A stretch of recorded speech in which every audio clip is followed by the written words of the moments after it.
This channel does not promote any violent, harmful, or illegal activities. All content provided by this channel is meant for an educational purpose only. রাজ্যে ফিরে আসি। রাজ্যে Nipah virus আতঙ্ক, সংক্রমিত 2 নার্সকে রাখা হচ্ছে ভেন্টিলেশনে। পরিস্থিতি মোকাবিলায় কেন্দ্র ও রাজ্য মিলে তৈরি হয়েছে বিশেষ দল।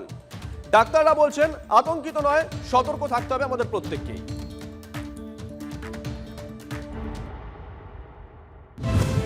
আতঙ্ক বাড়াচ্ছে নিপা ভাইরাস। এখনো অত্যন্ত সংকটজনক অবস্থা কাটোয়া নার্সের। বারাসাতে বেসরকারি হাসপাতালে ভেন্টিলেশনে রয়েছেন আক্রান্ত 2 নার্সে। ইতিমধ্যে বারাসাতের ওই হাসপাতাল পরিদর্শন করেছেন রাজ্য এবং কেন্দ্রের স্বাস্থ্য দপ্তরের বিশেষজ্ঞ চিকিৎসকরা। আক্রান্ত নার্সদের সংস্পর্শে আসা 14 জনের নমুনা গিয়েছে এইমসে। কাটোয়া, বর্ধমান মেডিকেলের বহু ব্যক্তির নমুনা সংগ্রহ করা হয়েছে। কোয়ারেন্টাইনে বারাসাতে বেসরকারি হাসপাতালে 22 জন। নমুনা সংগ্রহ, বেড প্রস্তুতি প্রোটোকল তৈরি কেন্দ্রে। কলকাতায় নাইসেড এবং স্কুল অফ ট্রপিক্যালে নমুনা পরীক্ষা। বেলেঘাটা আইডিতে আইসোলেশন ওয়ার্ড তৈরি স্বাস্থ্য ভবনে। কিভাবে ওই 2 নার্স নিপা ভাইরাসে আক্রান্ত হলেন, গত কয়েকদিনে তারা কাদের সংস্পর্শে এসেছেন, সবকিছু খতিয়ে দেখা হচ্ছে। আক্রান্তদের মধ্যে একজনের বাড়ি পূর্ব বর্ধমানে কাটোয়ায়। জানা গিয়েছে গত ডিসেম্বর মাসে ওই নার্স কৃষ্ণগঞ্জ ব্লকের শিবনিবাসে বেড়াতে গিয়েছিলেন। এই নদিয়া যোগ প্রকাশ্যে আসতেই মাথা ব্যথা স্বাস্থ্য দপ্তরের। বাদুর থেকেই ছড়াচ্ছে নিপা আতঙ্ক এবার মধ্যম গ্রামেও। বাদুরতলায় ঠিক করছে বাদুর। এই বাদুরই এখন এলাকাবাসীর আতঙ্কের কারণ। এখন তো অল্প দেখা যাচ্ছে, পুরো গাছ কালো হয়ে থাকতো, অনেক কমে গেছে আগের থেকে। সবাইকে প্রিকশনটা আগের থেকে নেওয়া, যাতে প্রিভেন্টিভ মেজারগুলো সবাই যদি ঠিকঠাক করে নেয়, তাহলে সেই মতন অতটা ছড়াবার ভয়টা থাকে না। প্রচুর আতঙ্কের মধ্যে আছে। আমাদের এই বাদুরটা 200 বছর ধরে এখানে এই বটগাছের মধ্যে বসবাস করে ওরা। 26 বছর আগে শিলিগুড়িতে ছড়িয়েছিল নিপার সংক্রমণ। 2000 সালে বহু মানুষ অজানা জ্বরে আক্রান্ত হন। প্রাণ গিয়েছিল ডাক্তার, নার্স সহ 40 জনের। পরপর মৃত্যুতেও জ্বরের কারণ প্রথমে চিহ্নিত করা যায়নি। পরে জানা যায় নিপা ভাইরাস থাবা বসিয়েছিল শিলিগুড়িতে। ফের সংক্রমণ শঙ্কার মধ্যে এবার সতর্ক শিলিগুড়ি শহর। ডাইরেক্ট সংস্পর্শে যারা এসে তাদেরকে সবচাইতে আগে চিহ্নিত করে তাদের বিশেষ চিকিৎসা করতে হবে। প্রথম থেকে কিন্তু মাস্ক পরে, গাউন মাস্ক পরে, একদম প্রিভেনশন যেটাকে বলে সেইভাবে এটাকে হ্যান্ডেলিং করতে হবে, নাহলে যে করবে তার এফেক্টেড হওয়ার চান্স আছে। Droplet infection is the first.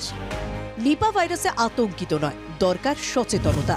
পরিষ্কার পরিচ্ছন্নতা, সাবধানতা ও সঠিক চিকিৎসা অবলম্বন করলেই ঠেকানো যাবে ভাইরাস নিপাকে।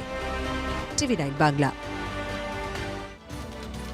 ভারতীয় সংস্কৃতি ও বিশ্বাসে বুধবার থেকে উত্তর দিকে মুখ ফেরালেন সূর্য। এবার রাত ছোট হবে, দিন বড় হবে। গন্ডার, হাতি, চিতাবাঘ, কিং কোবরার সঙ্গে যাদের বাস, তাদের গ্রামেও বড়দিন আসছে। 7 কিলোমিটার দূরে স্কুলে যাওয়া মেয়ে এবার মাধ্যমিক পরীক্ষা দেবে। বনবস্তির ইতিহাসে এই প্রথম।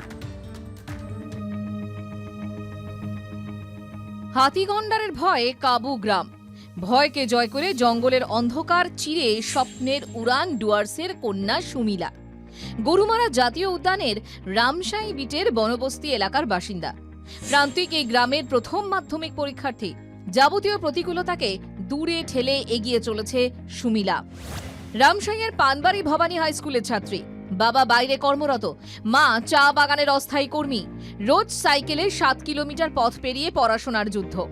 বড় হয়ে নার্স হওয়ার স্বপ্ন সুমিলার। আচ্ছা, কি আশা রয়েছে তোমার ভবিষ্যতে? হ্যাঁ, নার্স, মানে নার্সিং করবা? যতদূর সামর্থ্য রয়েছে মেয়েকে পড়াতে চান মা রূপালী ওরাও। ভবিষ্যৎ তো ভালো হবে, এটাই তো ভালোবাসি আমরা। পাড়াতে মেয়েরা ছেলেরা আছে, ওনাকে দেখে ওরাও ভালো হোক। বনবস্তির প্রথম মাধ্যমিক পরীক্ষার্থী। উৎসাহের অন্ত নেই প্রতিবেশীদের। গ্রাম থেকে একজন যদি সফল মাধ্যমিক উত্তীর্ণ হয়ে সফলতম কোনো কাজে যোগ দেয়, তাহলে আমরাও খুব গর্বিত থাকি।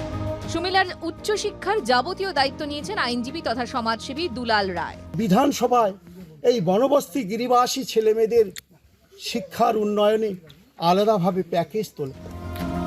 শিক্ষা দপ্তরও আগেও সুমিলাদের মতো পড়ুয়াদের পাশে ছিল, আগামীতেও থাকবে বলে জানিয়েছেন জেলার ভারপ্রাপ্ত স্কুল শিক্ষা পরিদর্শক।